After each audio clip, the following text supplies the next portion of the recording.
Hello and very good morning there. My name is Nafis Ahmed and again I'm just friend of you guys for taking classes. So we were taking classes for business studies class 12th and we were discussing chapter number 9 which is financial management. In the chapter we have covered so many things like role of the financial management. First of all we have learned something about the meaning of the financial management.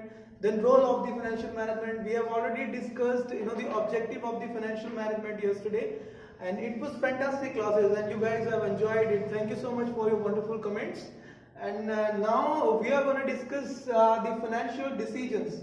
I think इसमें आपको बहुत मजा आएगा. Financial decisions are very amazing topic to learn because if you are going to run your business then this topic will help you out, right? It will help you so much. So basically we can divide the financial decisions into three categories. First one is financial decisions, second one is investment decisions and the third one is dividend decisions.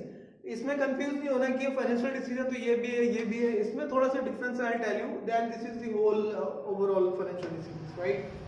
So there are three basic categorization that we have done it in the financial decisions.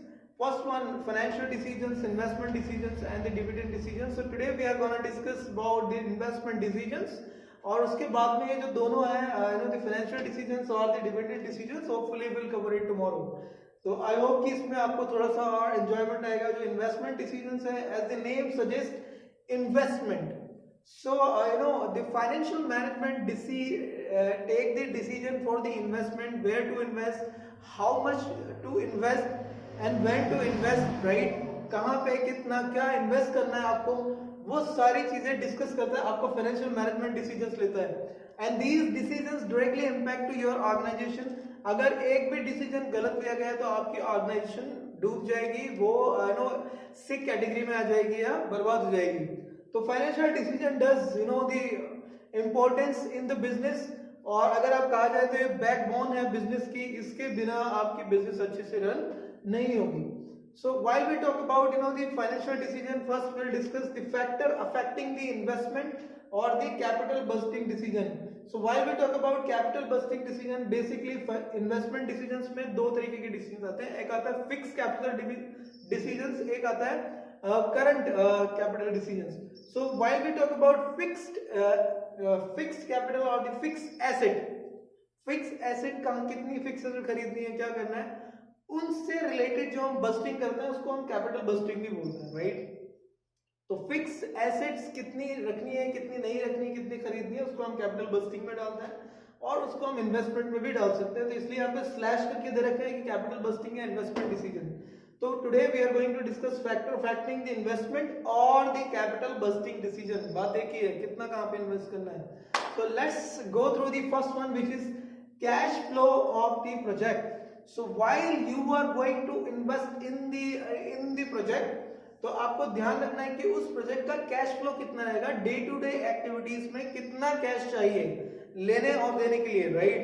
तो ऐसा ना हो कि आपके पास cash कम है और उस project का कैश फ्लो ज्यादा है तो वो प्रोजेक्ट ठीक से रन नहीं होगा, राइट? ऐसा भी नहीं होना चाहिए कि कैश फ्लो बहुत ज्यादा है और लेकिन प्रोजेक्ट की डिमांड कैश फ्लो की बहुत कम है तो उसमें प्रॉफिट कम होगा आपको. तो उसको मिडिल क्लास में रखना है, मीडियम रखना है, ताकि आपकी day to day activities fulfil हो सके, राइट? तो cash flow of the project हमेशा केयरफुली आपको रिसर्च करना है इस पे कितना कैश फ्लो रहेगा इस प्रोजेक्ट में. दूसरा, return on the investment, very important. जिसके लिए हम काम करते हैं किसी भी प्रोजेक्ट पे, कितना फायदा होगा, कितना रिटर्न होगा, वो बहुत ज्यादा मैटर करता है. ऐसा ना हो कि आपने 1 लाख करोड़ रुपए कहीं लगा दिया बट इन्वेस्टमेंट उसमें बिल्कुल भी नहीं है, 5% इन्वेस्टमेंट है, बट दूसरी जगह अगर आपने लगाया 1 लाख करोड़ रुपए और वहां पे इन्वेस्टमेंट 15% है, तो आप सेकंड वन वाले पे ही कॉन्सेंट्रेट करोगे, आप सेकंड वाले में ही इन्वेस्ट करोगे, राइट? तो हमेशा ऐसे प्रोजेक्ट में इन्वेस्ट करना चाहिए जिसमें जिसमें रिटर्न ज्यादा हो, राइट? नेक्स्ट इसमें रिस्क इन्वॉल्व. हमेशा ध्यान रखिए, बीइंग अ फाइनेंशियल मैनेजर, जब भी आप फाइनेंशियल डिसीजन ले रहे हैं उस प्रोजेक्ट के रिस्क पे भी आपको मेनली ध्यान देना है कि इस प्रोजेक्ट में कितना रिस्क है. ऐसा ना हो कि रिटर्न कम है और रिस्क बहुत ज्यादा है, या रिस्क कम है रिटर्न बहुत ज्यादा है, तो ये वाइसा वर्सा हो सकता है. हमेशा ध्यान रखिए मीडियम में रखना है आपको, रिस्क इतना ज्यादा भी नहीं होना चाहिए ना इतना कम हो और रिटर्न भी बढ़िया होनी चाहिए उसमें. इन्वेस्टमेंट क्राइटेरिया कि कितना इन्वेस्टमेंट आपको करना है और कितने टाइम के लिए करना है, राइट। तो उस चीज का भी आपको ध्यान रखना है कि कितना इन्वेस्टमेंट आपको करना है। ऐसा ना हो कि आपके पास इतना पैसा ही नहीं जितना आपने इन्वेस्टमेंट करने की सोच ली है और कितने लंबे टाइम तक के लिए आपने करने के लिए सोच लिया, राइट। उसके बाद में हम आते हैं इसमें, ये तो हो गया factor affecting. There are 4 factors. First one is that they have given cash flow of the project, कितने डे टू डे एक्टिविटीज में कैश फ्लो हो रहा है। रिटर्न ऑन द इन्वेस्टमेंट, कितना रिटर्न उस पे मिल रहा है हमें, राइट। और रिस्क कितना है उसके अंदर, रिस्क इन्वॉल्व। और इन्वेस्टमेंट क्राइटेरिया, कितना इन्वेस्टमेंट आपको करना है और कितने टाइम के लिए करना है।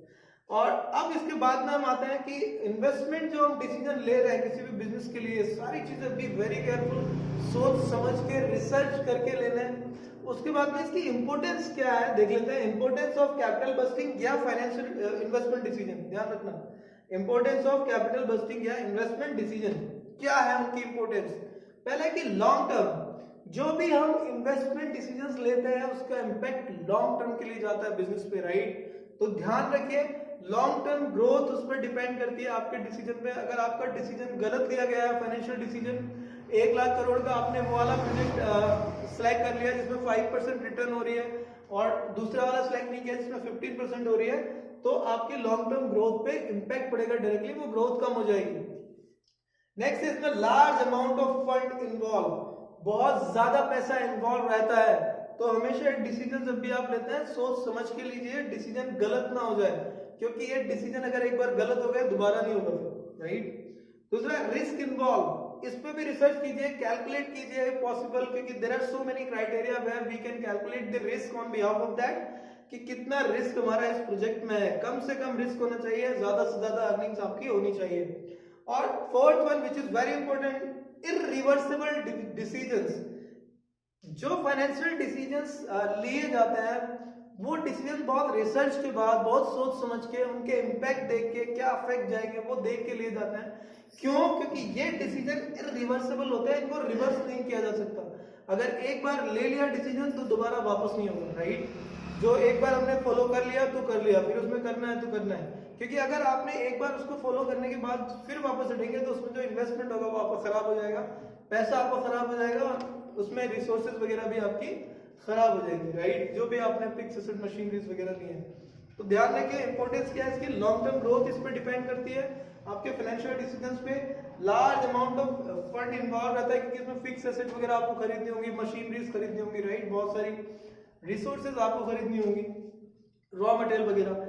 रिस्क इन्वॉल्व, ध्यान रखिए कम से कम रिस्क इन्वॉल्व होना चाहिए, ज्यादा से ज्यादा प्रॉफिट होना चाहिए। रिस्क कैलकुलेशन हो जाती है, there are so many criteria on behalf of that जिसपे हम रिस्क कैलकुलेट कर लेते हैं। इररिवर्सिबल डिसीजंस रहते हैं, डिसीजन दोबारा रिवर्स नहीं होते, अगर होंगे तो फिर आपकी कंपनी को लॉस हो जाएगा, वो एसेट्स आपके खराब हो जाएंगे, रॉ मटेरियल खराब हो जाएगा, there are bundle of things. तो आई होप कि आपकी ये समझ में आया होगा। Today we are going to discuss only this thing. Let me recap it first, एक बार जल्दी से रिकैप कर लेते हैं। फाइनेंशियल डिसीजन आज हमने पढ़ा, 3 कैटेगरीज है, फाइनेंशियल डिसीजन, इन्वेस्टमेंट डिसीजन और डिविडेंड डिसीजन। इन्वेस्टमेंट डिसीजन हम आज डिस्कस कर रहे हैं, उसमें इन्वेस्टमेंट डिसीजन में हम देखते हैं कितने फिक्स एसेट में आपको लगाना है। There are 2 kind of investment, fix asset में या करंट एसेट्स में।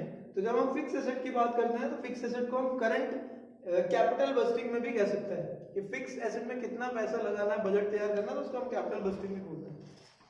तो फैक्टर अफेक्टिंग इन्वेस्टमेंट स्लैश यानी या कैपिटल बस्टिंग कौन कौन से फैक्टर्स हैं? Cash flow of the project, second है इसमें return on the investment, third है इसमें रिस्क इन्वॉल्व, फोर्थ है आपका इन्वेस्टमेंट क्राइटेरिया, राइट। लेकिन while we talk about importance of the capital budgeting decisions, क्या है? लॉन्ग टर्म ग्रोथ है।